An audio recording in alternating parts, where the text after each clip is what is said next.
So for those who came late and didn't know, my name is Vange Tapia, actress and producer slash writer and the founder of Actors Slash and Connecting Slashers.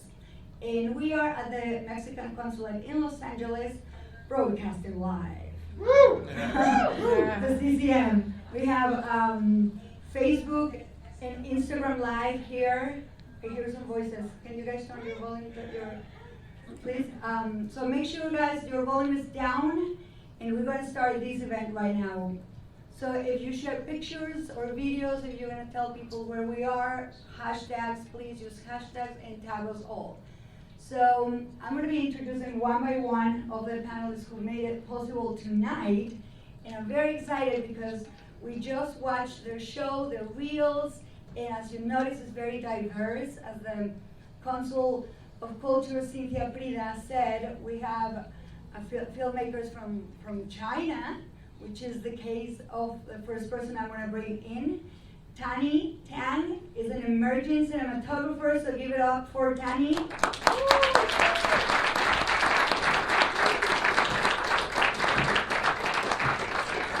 Tannie, I just love it because I met her once in my life for 5 minutes, right, Tannie? Thank you so much for being here. Thank you for having me. Yes. Take a seat. And then she just told me what she does, and I found it very interesting. Yep. So we also have from Colombia, Jack Gastelbondo. Where are you, Jack? He is an editor slash director slash writer slash shalala. And we met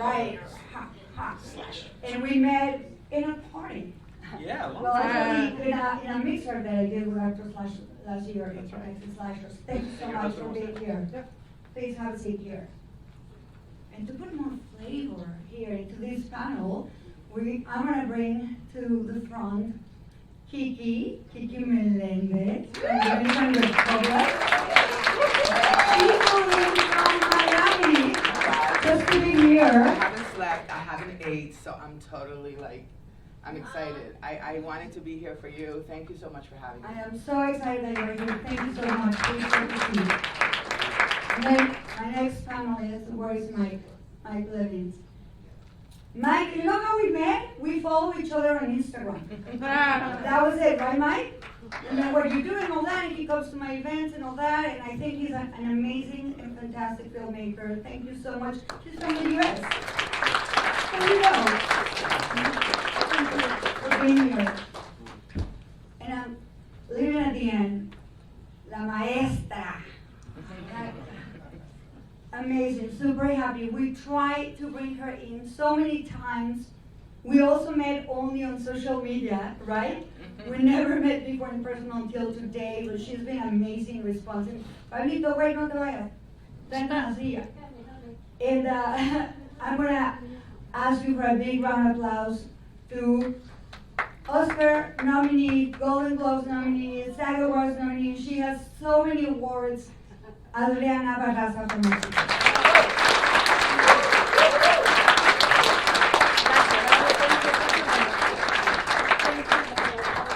For having me.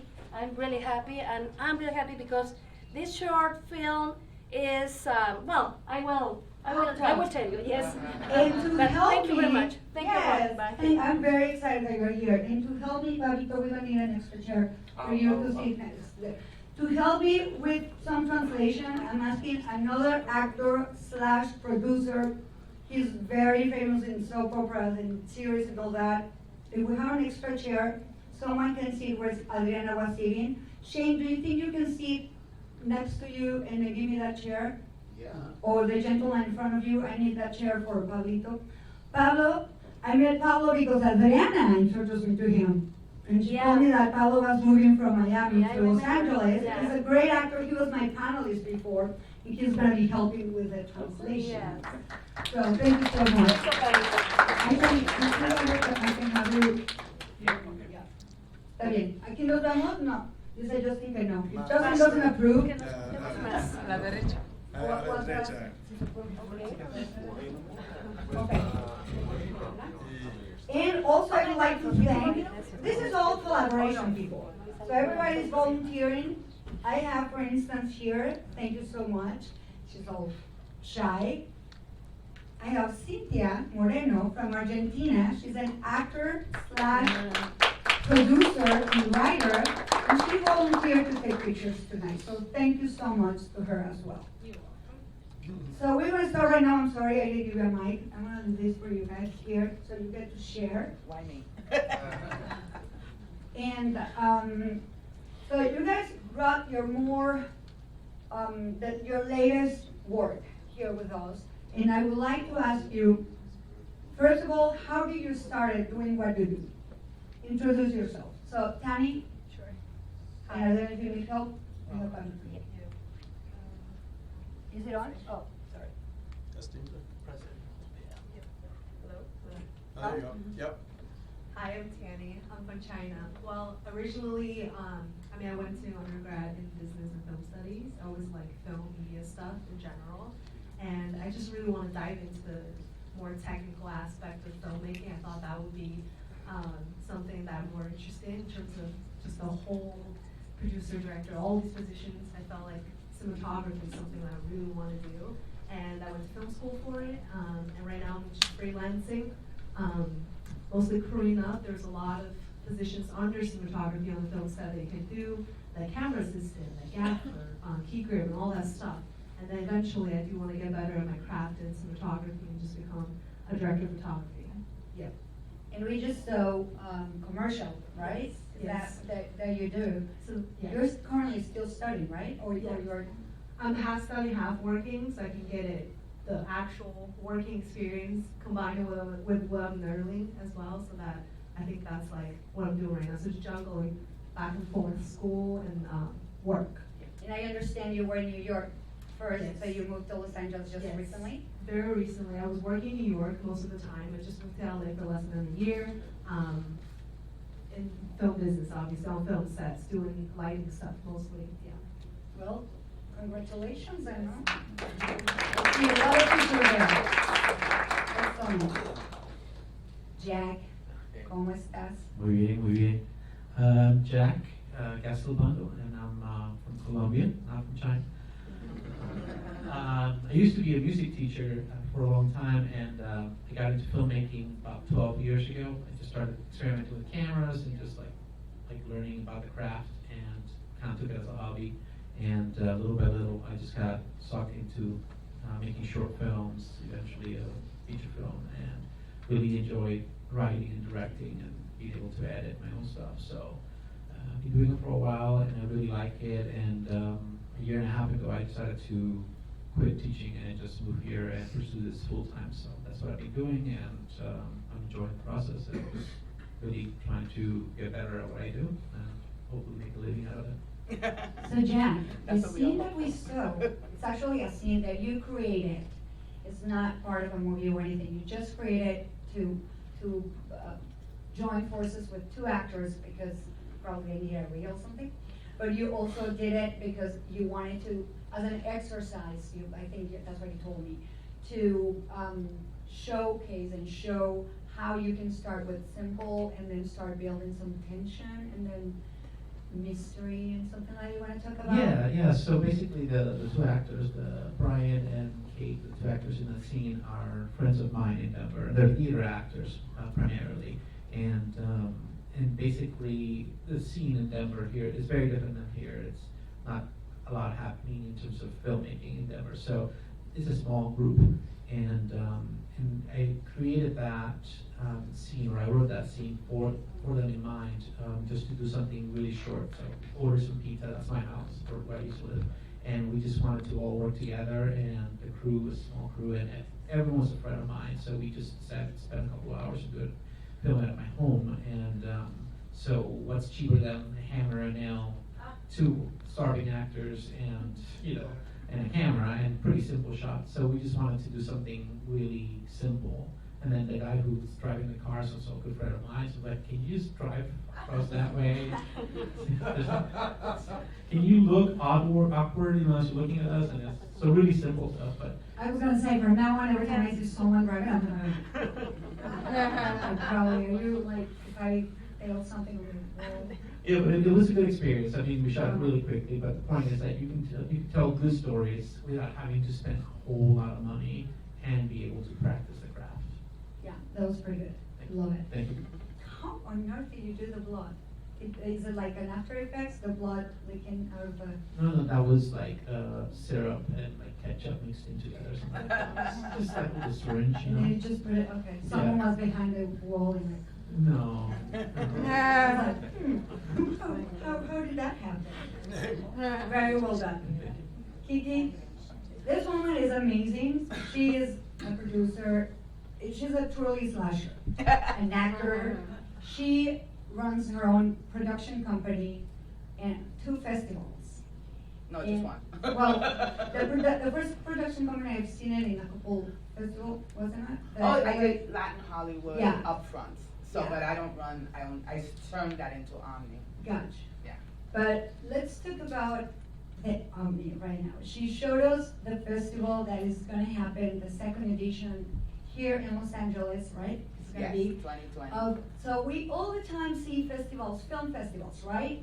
But how many times we see TV festivals? Television festivals, yeah. Televisions, not really that many. And So- we sold 8 projects this year. I'm so That's- proud. I'm that's so proud. good. And then yesterday, I was getting on the plane. One of the prizes is that the festival winners, each category, wins. And so we take them to NATP Miami to actually be there for 3 days, trying to sell their projects. And I was getting on the plane this morning. I don't remember anyone. And one of the guys was on the plane. He goes, "Oh my God, the BBC!" So he got interest from the BBC at NATP. So that could be 9 if it goes through. That would be So amazing. in a year, that's only in 1 year. When is gonna be the 2nd edition this year? The second one is June 14th at the Directors Guild of America, and people have to submit by February 14th. I'm sorry, February 16th. So yeah, so you have to submit by February 16th if you want an opportunity. It's all genres of television, and it has a 5-star festival rating right now. That is amazing. Last year, Fernanda Kelly, Javier Seriani, and I went to your Kickstarter party. And That's it where was we met, right? It was pretty good. I liked it very much. When are we gonna have the party? Waiting. Always, So, always guys, party. Flavor, let's go and check out this event. Let's move to Mike. Do you think you can take the mic with us? Yeah. So, Mike, aside of being a filmmaker, I mean, I totally want to hear about what you do, but on top of that, I'm following him on Instagram, and he's a musician, and he sings and all that. So tell us all about it. Yeah, you know. Which part? You know, The you're music- born, the music part? kind of born like that. No, tell us about you, a little bit of you, and your project. Okay, yeah, I'm a filmmaker. I'm originally from. Is this close enough? Where's the good level? There. Good. All right. Amateur comedian, obviously. Not really. That's a joke. So originally from Missouri. I made my first feature when I was 19. One of those like with your friends kind of a thing. But we did it. We had a premiere and all that, and then I did 2 more there. Before I moved to Hollywood with no contacts, no job, no place to live, no nothing, no money. Grew up on a farm. That sounds so- familiar, right? So yeah, I came out here 7-ish years ago, started PAing, and then I gripped, and then started a grip and lighting company and started gaffing. You wanna tell us the name of your company? Oh yeah, it's T-Rex Lighting and Camera. All right. So I was a gaffer for a hot minute. That's how I know Rudy. And then, Right, we work together. yeah, we worked together. Did I do Wow. But yeah, I've been always aspiring to direct and produce, and you guys just saw a trailer for my next movie, but first legit real movie. So I'm really excited about that. It's almost done. You guys are actually the first to see the trailer. Yeah. Yeah, Premiere. lucky all. Came out fresh from the oven today. Yeah. So lucky you guys. Uh, Privilege. yeah. Yeah, we're the ones. That's about it. And how about the music thing? Oh yeah, I've been playing guitar for about 20 years, and me and my drummer lived next door to each other back in Missouri, and now he's an engineer at Capitol Records. So we just decided that we were going to get together and form a band, and we recruited a studio bassist, and now we've got a band called Wolf Paint, and we're headlining February 29th at the Mint in Los Angeles. So you guys know slash bunch of things. Adriana, Thank you. Kiki. Well, I am Adriana Barraza, I'm Mexican. I'm actress, I am director, I am a drama teacher for many years. Like as an actress, I began 47 years ago. As a director, as a drama teacher, 45 years ago. This is the reason because Pablito was my student, and I have a lot of students, some students here. I'm very happy because you are here, not for me, because you are here only. And thank you for everybody's here. Well, I need to say, I'm not a director, like film director. I'm a director for TV only. But I have a drama school in Miami. My school, I think that the next year it will be 10 years. And we work very hard, and now is with me one of the 3 directors, la maestra Jacqueline Briseño, she is. And then we work with our students, especially for this short film, because the last semester in our school is acting for camera. And then the exam for these actors is the opportunity to do something like a professional film. It's not our goal to be in a film festival, but sometimes we say, oh my God, it is a beautiful short film. Well, maybe we can share with everybody. This is the occasion. But our goal for this work with our students is that in this occasion, they are wonderful as an actors, as an actresses. Our work is making by our friends too.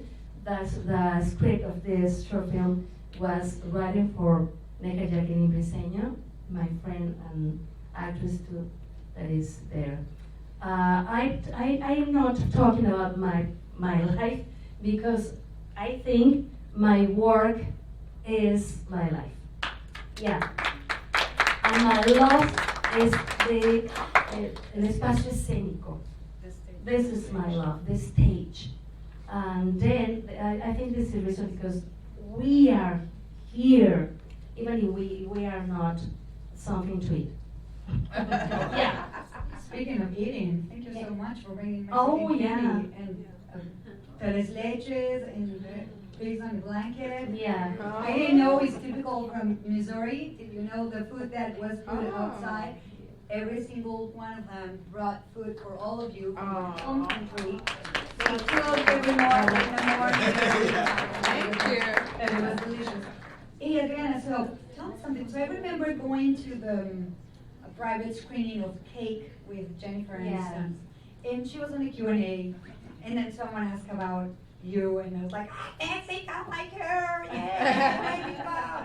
And she was very sweet. She's like, yo, Adriana, she's amazing. We connected very well. We had a great experience. And she has an acting school in Miami, so she mentioned it, and I was like, oh, I didn't know that. And she's very good, and I made a video for her and all that, and she's been doing it a lot. And how many, I mean, I just love that people acknowledge that, and I just love seeing someone like Jennifer Aniston being aware, like the talent that we have in Mexico as well, such as you. So your school has been there for 10 years, and as you said, this wasn't meant to be on a film festival, but I'm very happy that brought it here so your actresses, your students, Thank you. came out and they have something to show, because I heard and saw the reaction of a lot of you, and we were like, oh my God, what happened? Yes, and you know, it was really hard because the idea, voy a decirlo en español.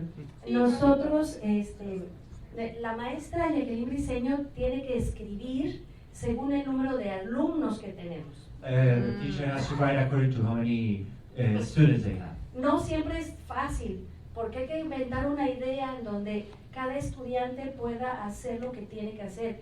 Es como mandar a hacer un vestido al gusto, ¿no? It's not easy because each student has to do their own work, their own level. It's like creating your own dress.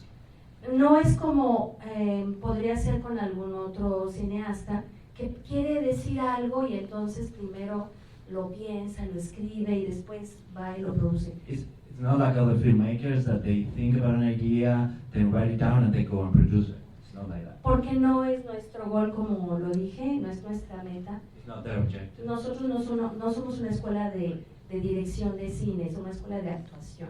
They are not a filmmaking school, it's a school of acting. Pero estamos muy orgullosos, por eso está aquí la maestra, del resultado que hemos tenido con nuestros alumnos. Y quiero decir, por favor, They are very proud of the result that Yeah. they've been having with the teacher and the y students. quiero hacer and I want to do a commercial for you, all of you, if you like one of these actresses, please. Hire her. Please hire. And she's recommending her students, if you like them, please hire them. Please. That she said in English, just to Oh, yeah, That means a Appreciate lot. it, I appreciate it. Well, that's an amazing job and opportunity for them. Thank To you. be at your school and they see that you have also kids and all that, so it's very nice. Thank you. So, I know that she normally lives in Miami. And we were trying to bring Adriana and work together, do something together, at least showcase something of whatever she wanted here for so long. And finally, we got the opportunity because she's been in Los Angeles for a couple of months. You want to tell them what you're doing? Well, more than a couple of months because I was here since July until March because I'm doing Penetrate for City of Angels with a beautiful, beautiful character. That's very good. So we're Yeah. gonna be. I think this is the third season. It's The coming fourth back- season, the because fourth season? the first season was in London, well, Dublin and London, and now is LA, especially the story of LA in 1938. Very It's nice. beautiful, I think. Well, I recommend it because really it's a beautiful story. Thank you so much. Mike. Oh, back to me. So we're back to you. So let's go back to your project. I mean, the title, What's Hiding in What's buried in the What's backyard? Buried in the Backyard. So you want to tell us what? I mean, the title says a lot. But did you write it? And Yeah. how do you come up with this? Did you find some surprises in your own backyard, or what happened? No. So basically, what happened was it got to a point where I was just dying to make another project, and I was moving to this house. It's on an acre, and it's kind of like but basically the house in the movie is where I live, and we were yeah. That was before we fixed it up. But it was, we were moving in, and I was like, this is a perfect location for a movie. Like, this is an asset. And so I wrote the whole movie based on what I was capable of bringing to the table.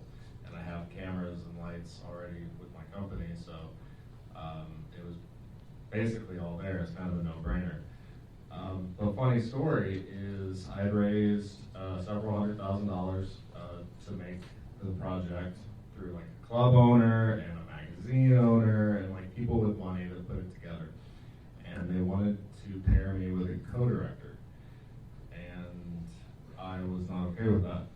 And I fought it, and they pulled the money off the table. And instead of saying I quit, I took every penny that my company made in 2017 and put it into that movie. Wow. So I made the movie. I'm really very happy that you're doing it. By myself. Yeah. I was just gonna ask, because how many filmmakers do we have here? How many, like, for whatever, directors, producers, and writers? And we all wanna make our own movie, and we never know how to do it, right? Like, where do I get the funding? And then you finally get the money, but they wanna control your project. And like, you wrote it, so you really have to fight for it. And I'm very glad you did. Something that you guys don't know, because I saw it on your IMDb, he was an actor himself. He has tons of credits as an actor. What made you change? Because you're not acting anymore, are you? No, not really. Nah. Do you miss it? No, not really at all. I've always enjoyed just telling stories from behind the camera. I'm just one of those personalities, I reckon. But I don't know. I just had a small, tiny, itty bitty little part in that Marriage Story movie. So that was kind of cool. That was a really neat experience. Being with Von Bach for 3 days and getting to see how he worked. And then prior to that, I had a tiny little itty bitty part in Hail Caesar. And the Coen brothers are like my idols. So getting to be working with them was mind blowing. But other than that, not really. You do have a lot of credits. Like, anyone would like to have so many credits. Like Pablo and then the three of us, where we're like, I could never stop acting. Like, before being a producer, I'm an actress. And I really, and of course I talk a lot, so I do these things to a presenter. But I really just can't stop acting. What made you stop? What, like, you just had the necessity to create your own projects, and then that took you into that path, or what happened? Well, I don't think I would ever categorize myself as an actor. Yeah, in the first place. It's not where my fire is. But what I would say to anybody that is wanting to get more credits or is wanting to get more screen time. I mean, we live in Los Angeles. You can shake a tree and a red will fall out of it. So like, I need one of those trees. Yeah, Tell me more. literally, it's just networking, shaking hands, being personable, talk to people, tell people you're passionate. Chances are you're gonna find someone just as passionate as you. You guys can come together, like what you did, and make something short, sweet, cool. Get it on IMDb, get it in some festivals. That's practically free, and get it out there. But it really just takes that fire, whatever fire is motivating you, to like get off your butt and do it. And it's hard, and it's not fun, and it's stressful most of the time. But you got to do it, because no one's going to do it for you. So. That's amazing. I'm very happy that you're mentioning that. Yes. Because as Robert De Niro just said the other day at the I was at the Golden Globes. No, what was it? The SAG Awards. He took his award, and he said, it's an actor is not really like looking for what is going to be your next award, but what's going to be your next work. Like, be employed. And when that doesn't happen, that's when you have to create your own opportunities. That's why it's called actors creating opportunities. But it's really good that you tried, or you did acting, because that for sure puts you on the shoes of the actor, and you know better how to get to the actor and direct us better, and No I'm screaming. sure it helps. Exactly. I mean, you have. Well, thank you so much for sharing that. Kiki, you're also a producer yourself, and you do a lot of projects that you act and produce, and you write them as well, right? Yes. Tell us about Yes, I that process and that necessity of doing it. When did you start? Did you start acting and then producing? And Well, directing? I went to school at Lee Strasberg in New York, so I wanted to be an actress. I really loved that. And I started in radio, in New York in Spanish, and then came here and started doing it in English. And believe it or not, my program director and I started Spanish music on English language radio in Los Angeles. I don't know if we started all over the country, but in Los Angeles, I don't know if you guys have been here long enough, but it was called Latin Grooves Live from the Hollywood Athletic Club. And that was the first time that we started playing Latin music on general market radio. So, so it was very, very popular. We were huge. We had huge numbers. And it was so funny because I just like fell into it. I was doing the morning show, and then my program director's like, you have to do a weekend show, and I ended up doing that, and all of a sudden the weekend show was beating my morning show because it was Latin music. So we had people like, we started playing Ricky Martin, Proyecto Uno, you know, that kind of stuff. And then I threw in some Persian stuff, Alabina, which is like, you know, Gypsy King mixed with, you know, Persian music, and it was huge. So the president of Galavision tells one of his people, he goes, this girl, everybody's talking about her, can you go to the Hollywood Athletic Club and see if she can be on television? You know, like what does she look like? You know what I mean? I swear to God, it's a true story. So this executive from Galavision like walks to the club and where's Kiki, where's Kiki? And she comes and she looks at me like, de arriba abajo, you know, like, you know? And then she goes and she gets on the phone, she goes, yeah, she could be on television. What do you want me to do, you know? I was like, I didn't even know what was happening, right? And so next day I'm on the phone with Galavision, and they're like, listen, we want to get the young kids, we want blah, blah, blah, and they're telling me what they want.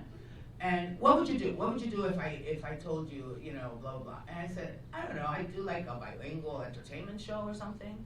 And they go, well, what do you mean? What do you mean by bilingual?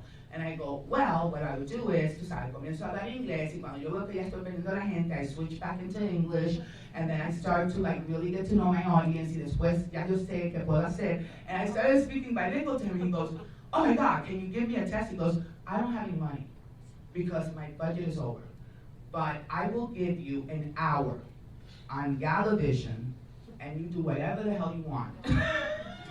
Wow, that's amazing. Those were the days. That never happens anymore. They don't take chances anymore. I mean, they really don't take these chances. So he goes, just do something. So I'm like, what the hell am I going to do? I didn't even know what to do. I had no idea what to do. So there was a salsa festival, and I was selling ad space for the salsa festival on the side from my radio job. And I came up with, oh, I'll do salsa desde Hollywood.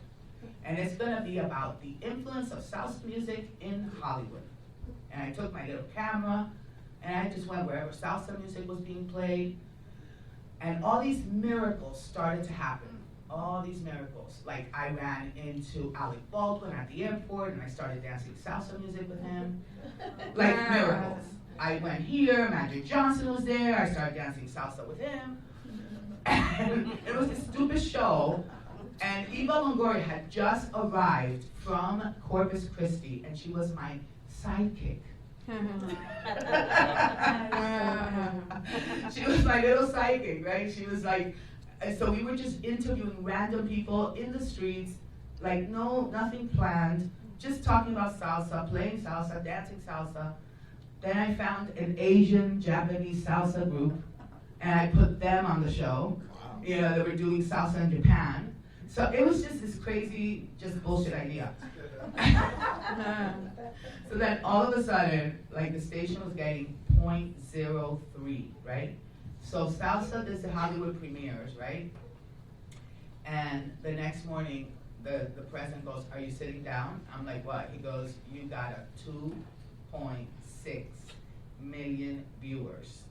Ooh. Wow. I was like, what? He goes, Gloria Estefan had a tour that we spent, $250,000 on her behind-the-scene tour. She got a 1.3, which is huge for them. You got a 2.6. Wow. Like they wanted me to understand how big. And he got on a plane. Within 3 days, I had 13 episodes, Kiki Desde Hollywood, and that's how I started. And by the way, I got a second season, but that's a long story, which I'll tell you in my autobiography, okay? Is that over? Are we gonna What? see the Kiki Hollywood? Are we gonna see? Well, you know, I am, there's a couple of really exciting things happening. I'm launching Omni Cultural TV Fest. Omni Cultural TV. It's gonna be a multicultural platform, and I'm gonna bring it there. Right on. Good for you. Yeah, so normally when I met you, you told me I'm an editor, but I see you as a director and writer in a bunch of things. What is it, what you started with? Like as a director, as a, or what do you enjoy doing the most? I think I like directing and editing probably both about the same. I was telling Mike earlier, we were talking about this, and if you edit and you don't direct and you don't write, you always find the mistakes and the things that happen that should have been fixed or covered. And so since I started doing editing first, I realized like, whoa, why didn't they get a shot of a point of view? Why didn't do a reverse? Why did they the sound or whatever it was? And so as an editor, I just kept going like, this doesn't work. And so I took that information and I started to direct, and then I would direct thinking, what would the editor need? And so I find those two things very helpful to each other. So being a good editor makes you a better director. And if you're a good director, you're thinking about the editor and post-production. So make sure things are covered, so you don't know. Otherwise it will show up on the film. I write, but I always have written out of necessity. I find that that's just a different place. It's more of a lonely place because you kind of have to like lock yourself and do it. But directing is an ensemble. You work with people, you have to communicate. So that one kind of gets you out of your sort of that mindset of like, I have to write. So I like directing because you get to socialize, you get to communicate, and you have to put things in words that people can understand. So I like directing, and I like editing, probably about the same. And what are you working on? Are you gonna do anything with that scene? It's pretty good. You should, I wanna know more. Thank you. No, so the idea really is, and I've done things like that before, like that scene, and people will ask, it's like, okay, well, is that part of a larger film or a part of something else? Are you working on a feature, and this is just like something to tell people what this is about? And the idea is just like to build a scene that works on its own, and then it doesn't need to conclude. It just gives you a snippet of it. So like if you turn the TV on, you start watching something, and then the commercials come up. You maybe didn't see the beginning of the film, and you're not going to see the end of the film, but you at least understand who these two people are and what's possibly going to be happening, and it piques your interest. And I think that that's important, that every scene should work on its own. So I wrote that scene as a practice, and it works on its own. But I can, I have written a feature before, and I have worked on larger storytelling. But it's just a matter of like, is it interesting enough to work, write 90 pages for it? And sometimes I just want to keep going to the next thing, so. So we're just gonna have to forget about it? There's nothing behind the wall. It's probably some like asbestos or something. No. I read that there was a little boy missing, and I wanna know what happened with the little boy. I'm concerned. Me too. We all wanna know what happened to the little boy. Well, if you do logic, why would the blood be there? By at that point, it would be dry, so yeah. That came to mind. Yeah. That's the problem, is like there's always a fallacy, there's always a flaw, but it's, for the moment it works for a little bit. It's like, oh yeah. Tannie, so you transition from gaffering, love lighting, into camera now. And are you working more in camera? So it's actually a relative small transition compared to everybody else here wearing multiple hats. I'm just in cinematography, that's all I do. But it's just cinematography itself is such a huge department. On sets, usually cinematographer leads the most crew members as well. It's two big departments, camera and lighting. So it's hard to just do one without the other. So that's when we constantly go back and forth, just try to get both together and up to the level that eventually the visuals will be just as good. But yeah, that's mostly what I'm working on. And that's true. I mean, no one can work by themselves. Sorry. We need one another. That's it. I even in a solo show, you need someone who read it after and say, no, dude, no, or someone who come and see you and clap for you, or like you use the everything. You're Yeah. always gonna need people, but are you also writing? Are you planning on directing, or just like passion? You're just passionate? You know, the interesting is, I think Kiki and also Adriana talked about how being actors, if you don't get work, you start doing stuff on your own. I think similar things happen to cinematographers as well, where I produced, directed, and DP'd that little commercial by myself. And at times when you're not getting hired and you're not on set, you want to take the initiative and just start creating. And then that's where it gets to the places instead of just, I guess, sitting there. So I think that's really important that unavoidably, I got involved in writing, directing, and editing, and all kinds of stuff, because everything eventually kind of ties in together. It's never craft on its own, whereas cinematography just stands out on its own, but it has to kind of combine with everybody else's jobs, and it helps to know other people's jobs and how their struggles are. That way you're better in your own craft. So yes, I did write and I directed and produced a lot of other things, but the main thing slash eventually. Even slashers. Yeah, exactly. So how many actors do we have here? Included, Wow, right? everybody. Kiki. So this question is for all of you. What information or what advice would you give us to actors of not to do to avoid being cut off on the screen? Because sometimes you do a lot of, like they invite you to do this, and then when you see the final cut, you are not there. Or you are being seen less. And it could be a factor as they're sure that the material was too much and we have to cut out because we only have 3 minutes air to be aired. Or maybe sometimes I've seen actors that they have a very little talk, like Joey from Friends.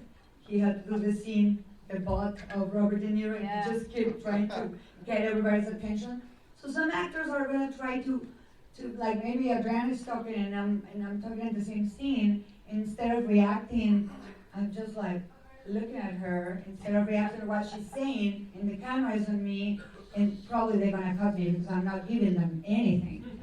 So what are the mistakes or the errors or the things that sometimes actors we do that we shouldn't be doing to avoid being cut off?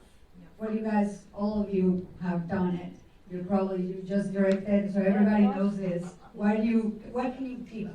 Right. I think from cinematographer's standpoint of view, what I've noticed the most is obviously we've got to be on point, make sure every take has the perfect light and focus, so you're not getting cut because of technical issues, because that does happen, where there's a minor buzz in focus, there's a lighting that's not perfect, director's not feeling it because the visual is just not good. But on that perspective, definitely, I think cinematographers would try to keep on top of everything so that making sure it's not just you in the end that you're getting cut out. But I do notice sometimes when it comes to acting, at least a lot of the directors we work with like to use actors that can give out different things during each take, even though you're instructed to do one thing, even the story, the character is always like the same kind of character, but the actor is on top of things, like he or she thinks a lot and trying to give different perspectives and different ways of acting in each take so that there's a choice to pick which one you're trying to get, instead of if you're providing the same thing, then in the end it might be like, well, is this important? Should I keep it? Because it's kind of all the same. So I think having tried little, ways of different approaches for acting might help a lot in terms of my Justin? Yeah. Like, I hate doing delicious. that. Yeah. This is Justin, my husband. I didn't thank him, by the way. He helped me do the videos and for all of you. He's not an actor, he's not in the industry. He says, I'm the plus one, but you do very much more than things. And many times, we screened a short film last month that I directed, and he was there. But it's very funny because sometimes I'm also a voiceover talent. And how many times they said, give me 3 takes, including 3 friends, and like, just say delicious, delicious, delicious. Delicious, and it's identical. At least say delicious, delicious, delicious. I mean, you really have to have different ways to say it. So hitting your mark, like make sure you know without looking down, Right. and make sure you are on camera, on light, and where the cinematographer can see you. How about you, Jack? What do you recommend? Because I'm also pretty sure the acting and reacting, probably they don't do it, or they don't have enough. I'm gonna drink water in this scene, but then on the next one I forgot to do it, so therefore editing doesn't have any sequence. Okay, so like continuity. What are the advices that you will give to avoid? Just simple things like blinking less when the camera's on you. I mean, it's true. I mean, I'm fried. yeah. If you're blinking a lot, then as an editor, I'm looking at it and I'm thinking you're disconnecting from the audience because your eyes are basically what's connecting to the audience. If you're looking at the lens and you have a camera pointing at you and the person you're looking at, make sure that your face is open to the lens so they can see you clearly. Going back to what she was talking about, the autofocus, is like, I did an interview with some people a couple of weeks ago, and I said, you can move to the side, don't move forward, backwards, because then we'll lose you out of focus, unless we know exactly when you're going to move forward. Because, I mean, if you're using a very short lens, and then you'd be blurry. But, what do I say? Blinking is important. Stay focused on the person, and that will help the editor a lot. What else? How about when somebody's talking to you, the other actor's talking to you, and you're supposed to be listening? Make sure that you're not just waiting for your line, and that you are thinking about things you could possibly be saying. Because every time you have a conversation, you're about to cut somebody off or interrupt. I mean, we always say don't interrupt, but the truth is we always want to say, oh, I want to say this now. And it's important that if you, as you're listening, that something's happening inside your head, that you're reacting, and the camera will pick it up. So the camera will pick up that you're about to say something, even if there's not a line for you yet. That makes it a lot more interesting than just waiting for my line, because the camera picks up that you're checked out. So. And what if the actor is an expert in improv? So if you're waiting for your cue word and that actor decides to say the same with different words, it's never gonna happen. You're just gonna be like, huh? Wait, you forgot to say car and you forgot to say auto and you say carro, so I didn't know. So those things, that's true. That's Kiki? Well, the best way not to get cut out is to do your own story. Now, a lot of the times when you get cut out, it's really not personal. It's 90% of the time, it's time, because they have to hit that. There's so many times, me as a producer, that, or even when I did my Kiki Desde Hollywood or Kiki Mobile most recently, it's like you want to keep that person longer, but you have to hit a certain time, and it kills you to have to cut things. It's hardly ever personal. It's literally about time and moving the story forward. That's really what it is 90% of the time, unless it's technical or bad acting or blinking. But anyway, real quick, I want to invite everybody here. If you can get there at 7 p.m. on Sunday, we have a huge industry turnout for Hot Tamales Live. You know that it was on Showtime for 3 years, and we're reviving it, and it's going to be huge industry. So I highly suggest that if you can make it, I will let you guys in before 7. After 7, I cannot guarantee admission because we're going to be sold out. But if you want to go, my friends right there in the back, you have to sign. You have to put your first and last name and how many people in your party. And just so you know, please make sure you show up because these tickets are very valuable. They're $30 per person, and we're raising money for children, Kids in the Spotlight, which is for foster children that get to tell their story through filmmaking. Okay, so it's a beautiful cause. So make sure you show up, make sure you get there by 7, and you're gonna have the greatest night of your life. I promise you that. Not because I'm going home with you, but You're not that lucky people. So, Mike, you are an actor, you don't want to be an actor anymore, so I just can't go on. No, just kidding. But what is the advice that you will give to our audience tonight? That what to do or avoid? I honestly think just what Kiki was saying, like it really, from my experience, isn't most of the time anything personal. And really, honestly, from a philosophical standpoint, if you're worried about it, then, you know, maybe your priorities aren't in line. Like, I feel like, you know, honestly, like, just worry about bettering your craft. Worry about what makes a good actor, like finding your light.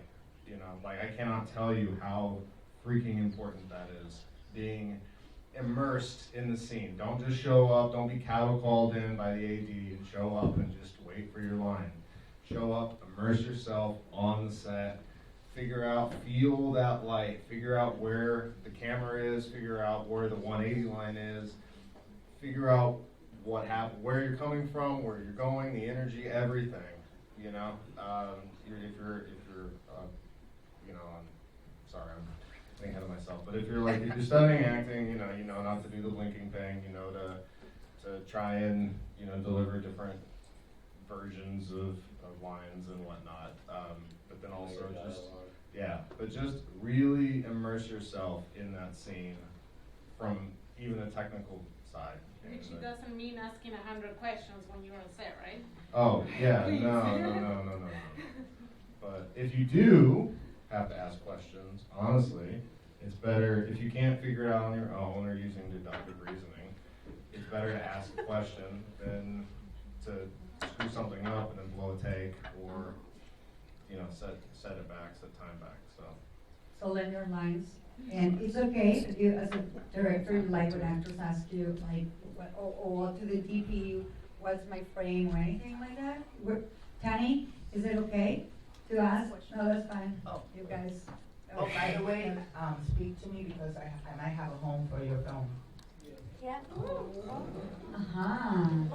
An international outlet called Shorts TV. I have a really good wow. experience. Okay, you can talk about Thank that you very after the screening. What time is it anyway? Because we have to go to Eight. Q&A. So Tannie, I was just asking, like, do you like when actors ask, we were just talking about like questions, do you like when actors ask you what's my frame or anything like that? I guess it's one of the biggest things that directors and cinematographers hate, to show actors the actual date when they request it. It just kind of delays the process, and I just thought actors would at least be confident in what they're delivering, and it's to us that trying to capturing it and deliver the best out of their acting. But I guess one of the things can be a slightly like troublesome is like what they're saying, like about hitting the mark, not looking down, hitting the mark, not shifting weights when you're hitting the mark, all that tiny things, because it's not theater, it is enacting through camera that's delivering onto the bigger screen, so it's a little bit different in terms of that, yeah. Okay, let's bring the mic all the way to Adriana. Yep. But it's true, with actors, we are rejected so many times. And most of the time not avoiding being caught, as they said, it's because time. Sometimes they don't have enough time to put your scene on it and they have to cut you off. You have to have a very thick skin and not to allow anything of this to affect us. When we go and do an audition, you just do your best, and I don't even think about it. I just go and hope that I'm gonna get the job, and I don't think about it anymore, because if they don't call me, it's so painful, and not to have those expectations anymore. I have to say this in Spanish because it's from my real heart. Nosotros no tenemos que tomar nada personal, porque no es personal. We shouldn't take anything personal because it's not personal. Sé que como actores, nosotros obviamente está tan expuesto nuestro corazón, nuestra expectativa, pero no es a nosotros a los que nos dicen que no generalmente. Obviously, as actors, our heart, our expectations are out there, but it's not to us when it happens. I have, as I told you, 47 years as an actress, and I have a lot of things in my life like an actress. He tenido de todo tipo de experiencias. Me ha ido muy bien, me ha ido muy mal, me han tratado muy bien, me han tratado horrible. I've had many experiences. I've been treated badly, I've been treated good, I've been treated horrible. Pero una cosa me queda muy claro, en cuanto a la actuación, nosotros tenemos que aprender, obviamente, todo lo técnico que han estado hablando nuestros compañeros, porque debe de ser, es parte del trabajo como actores frente a la cámara.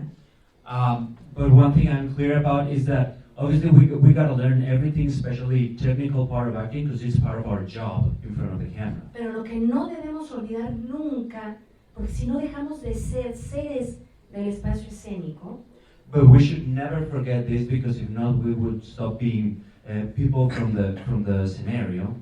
que nuestro trabajo tiene que ser verídico, que nosotros tenemos que encontrar a esa persona que está escrita en ese guión. That our work has to be truthful, and we have to find that character that is written in the script. Tenemos que amarla, entenderla, darle la vuelta, cuestionarla y después abrazarla para poder interpretarla. We have to love him.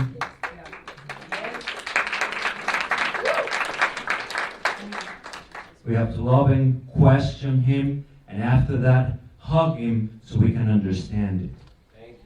Y no olvidar esto en toda nuestra vida. Repito y voy a repetir muchas veces.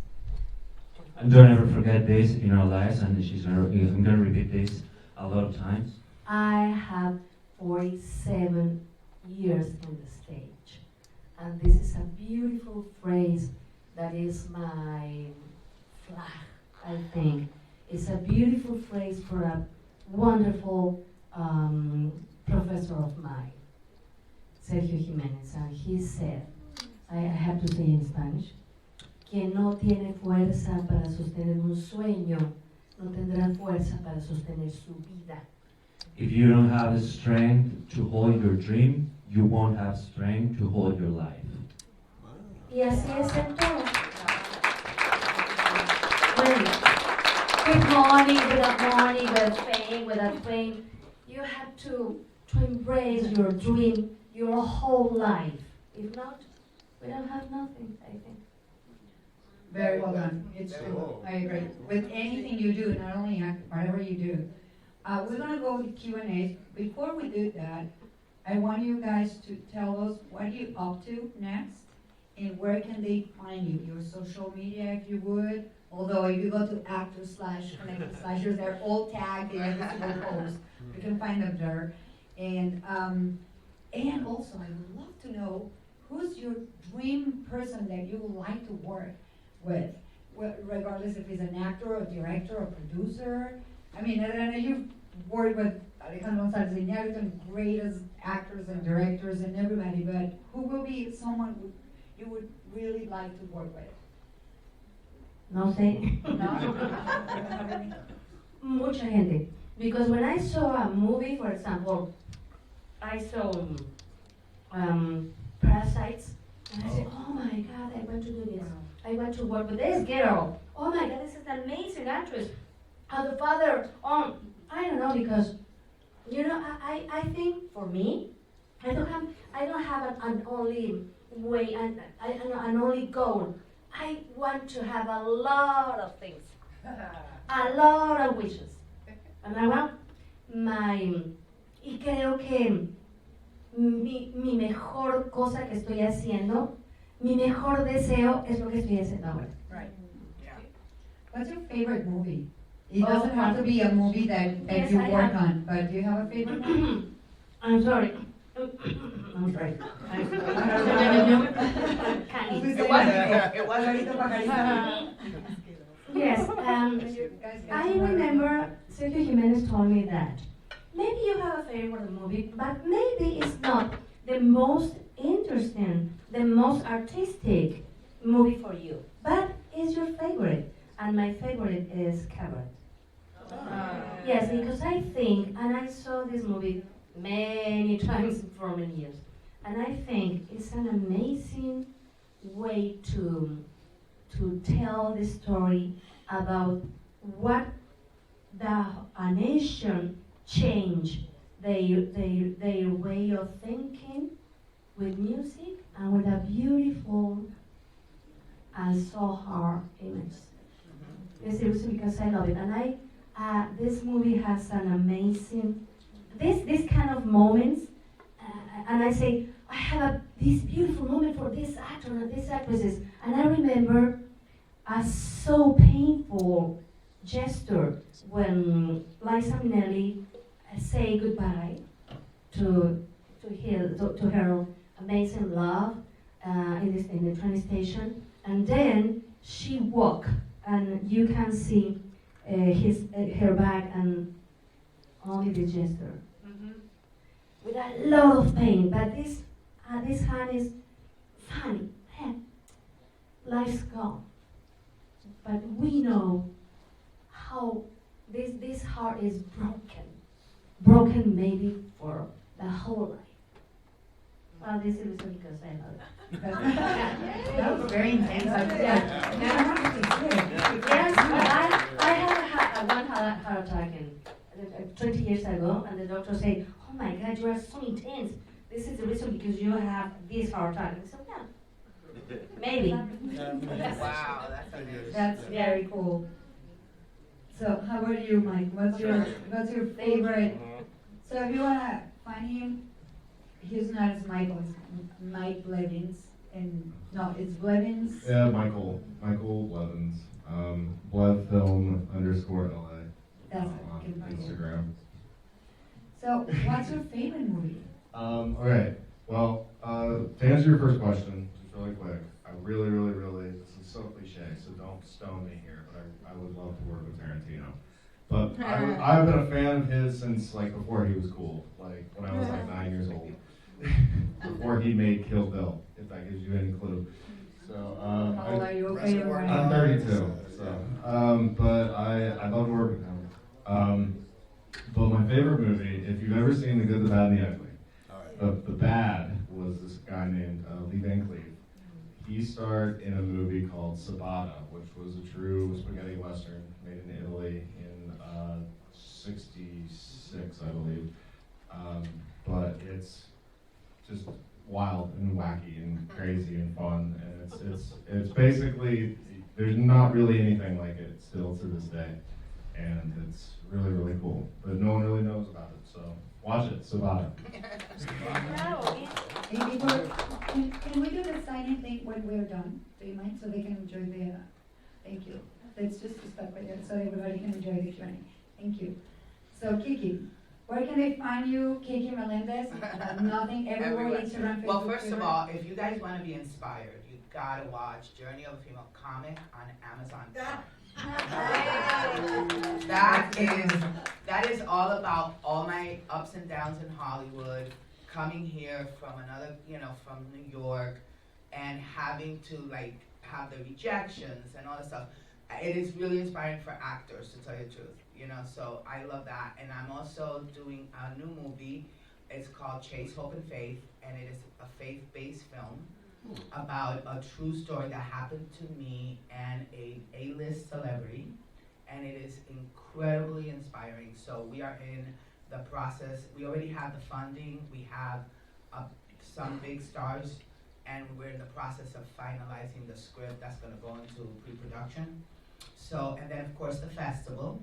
So that's, that's going to be huge this year. And my favorite movie, and of course Hot Tamales on Sunday, but my favorite movie is Cinema de Paradiso. To me, that is the most beautiful movie, and it inspired me when I saw it, and it's Italian. And the other one is Children of Heaven. If you are a filmmaker, what I learned from that movie was like, wow, you can take a simple story and you can make it into an Oscar winner. So those are like two films that I suggest you see to learn the art of filmmaking.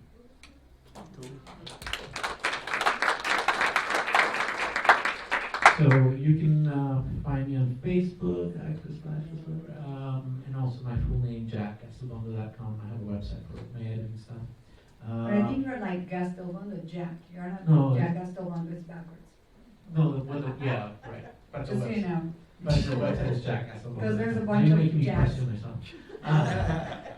In terms of a filmmaker, it's Guillermo del Toro, Pan's Labyrinth. Who's that? We don't know who's that. I'm sure. Of course, yeah. I love when I watched that film. I just remember like there's two stories happening that don't go with each other. One is fantasy horror, and the other one's drama and like a war going on at the same time. Like how do these things even go together?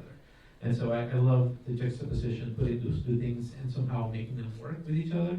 The idea that you can take two things that are not relevant to one another and still make a great story. And obviously hearing like all this people speaking Spanish, Spain, and amazing acting. And so they took me back to my childhood watching stories in Spanish. But so definitely would love to like just watch and direct any day. So yeah, I'll keep it simple because I don't have Q&A. So yes, you can find me on all the actor/tags and Instagram, Tannie. I think the one person I really want to work with is obviously Roger Deakins, one of the top cinematographers in Hollywood right now, and Shawshank's Redemption. It's a movie that I really respect. It's a movie that I see very few that cinematography can elevate in a story in a way a lot of other movies can't. In the end, film is a visual language, and then I really admire what he did in that movie. And another one I really love is the French movie called Delicatessen. It's a dark comedy, but it just shows me how a movie can be so entertaining. It doesn't have to be sobbing or anything that you learn about life lesson. It can be entertaining in a way that you would never imagine you would enjoy movies so much. So I definitely recommend that. So Sir. That's what I really Yeah. love. Yeah. You know, my favorite, it's very hard to have only one movie. Oh, I know. No, seriously. But I'm gonna answer that too because I'm an actress too. And so I'm Vange Tapia, you can find me Vange Tapia, or actor/connecting slashers. My, I would like to work again. I started acting as a female lead with Alfonso Cuarón. As a female lead, and the cinematographer was Tibor Lubezki. So that to me was one of my greatest experiences, and I would love to repeat it, hopefully. And my favorite movie, I was going to say Shawshank Redemption is one of my favorite movies. And my second one is El Estudiante, de Gaston Pavlovich and Roberto Giro. I really like it. It's Mexican. I recommend you to see it. It's probably on Netflix, I don't know.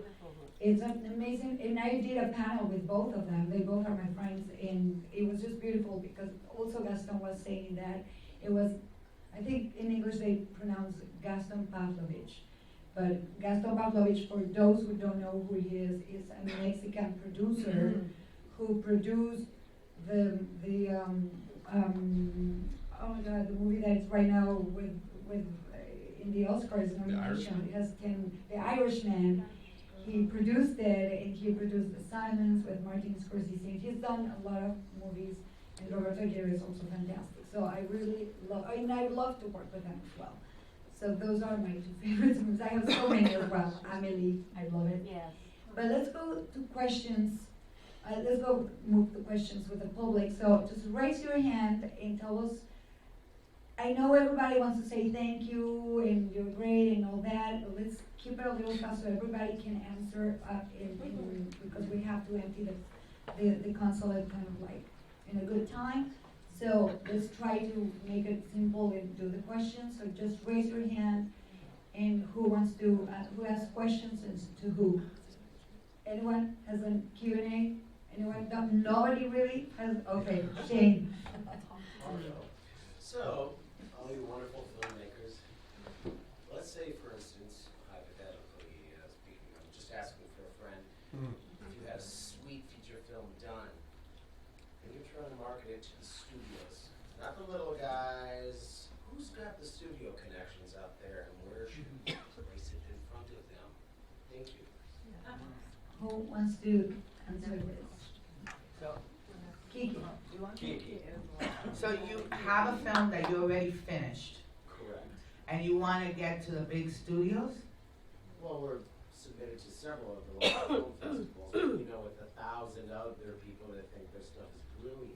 Right. How do you separate yourself and just like cut to the chase and just cut through the BS? Something that has always worked for me is to do my own personal screening and invite those people, make sure there's food, drinks, you know what I mean, make it easy. And you just invite them, you do a screening, it could be 100 people, it could be 150 people, but you target it to the people you want there. You do a mass mail, like let's say let's just say, like this has always worked for me, like everything I've done, that's how I do it. I do a screen, it costs money, but a lot of times I get free location, free food, free this, free that, and you just get as many people there, get some actor friends you know, get the buzz going, do a red carpet, try to get press, and you just make it happen, make it so big that everybody wants to go see it, and then people see it, and if it's good, you're gonna get a bite.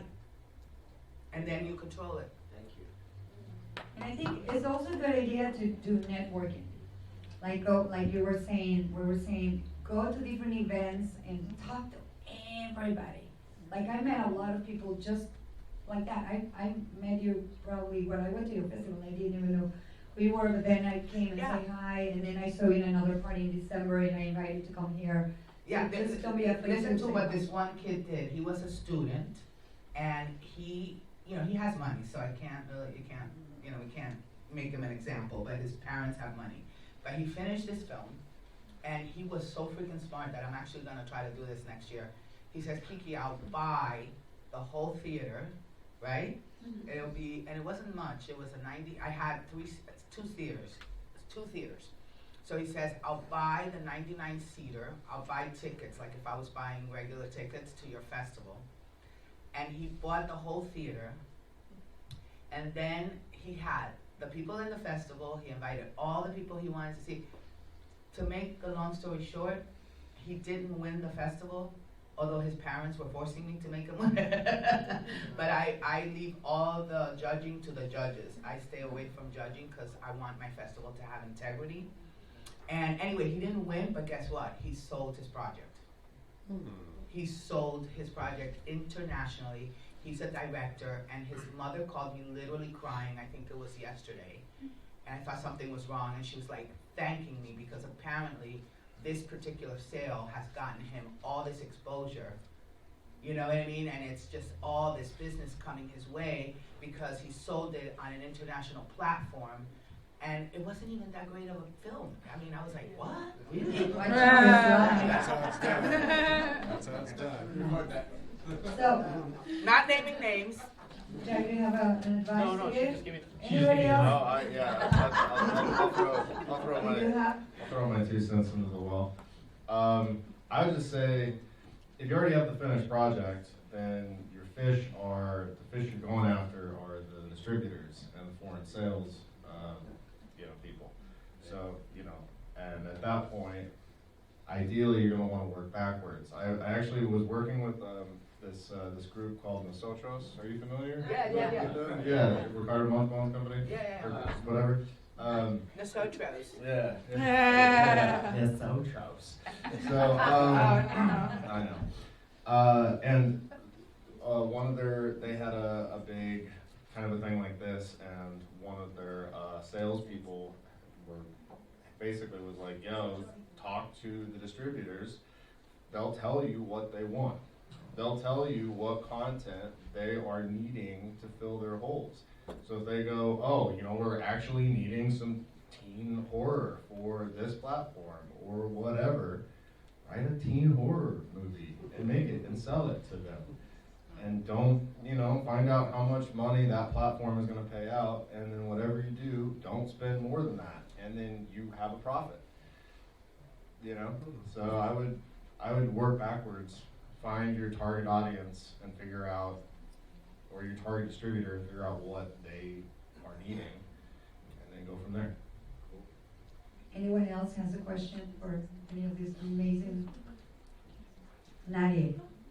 Well, you do. No, I just wanted to know, where is your event on Sunday? Oh, it's at the Comedy Store, the world famous Comedy Store. On the main Sunset? room. On Sunset. Okay. You will have a chance to talk to. Yes. What's your name again? Javier. Javier. Look, he's cute, guys. Go and sign up with Single. him. He'll give you all the information. Anyone else has any questions? Fernanda, great actress, writer, / dear friend. This question, if anybody can answer, but I really want to know what Adriana, ¿qué piensa? Por ejemplo, usted tiene muchos años actuando, es toda una profesional, obviamente la hemos visto en increíbles películas, pero ¿se acuerdas de alguna vez que una audición le fue fatal? Donde dijo usted, me voy a morir, me quiero desaparecer de esta tierra porque lo hice tan mal. Completamente sí. Y además no me he quedado en muchas cosas que he hecho. He recibido muchas invitaciones después de la nominación al Oscar. Perdón, I'm sorry. Yeah, absolutely. I want to answer the question. Repeat the question in English real quick. What's your worst? What's her worst audition? If there's any time that she felt like, oh my God, this was the worst audition of my life. Of course. Yes, and no me he quedado en muchas cosas. Después de la nominación al Oscar he tenido muchas invitaciones a hacer películas y programas. She's done a lot of castings that she didn't get, but after the Oscar nomination, she's been receiving a lot of invitations to do films. Pero he hecho muchas audiciones, sobre todo para TV shows. But I've done a lot of auditions, especially for TV shows. Y no me quedé. Didn't get them. Entonces hay unas que dije, qué horrible me salió. Yeah. First of all, because my English, if you don't speak English very well, or if you don't have a wonderful couch in English, really you looks like oh, what a bad actress she is. No, but not only that, because maybe you have in your head, I don't know which interpretation for this character, and then you make the audition, and it's not for you. It's not I don't know. Nobody is infallible. Nobody. All of us will have success y fracasos. Everybody has success and failure. Es muy importante para mí que los estudiantes de nuestra escuela lo sepan, porque es muy fácil.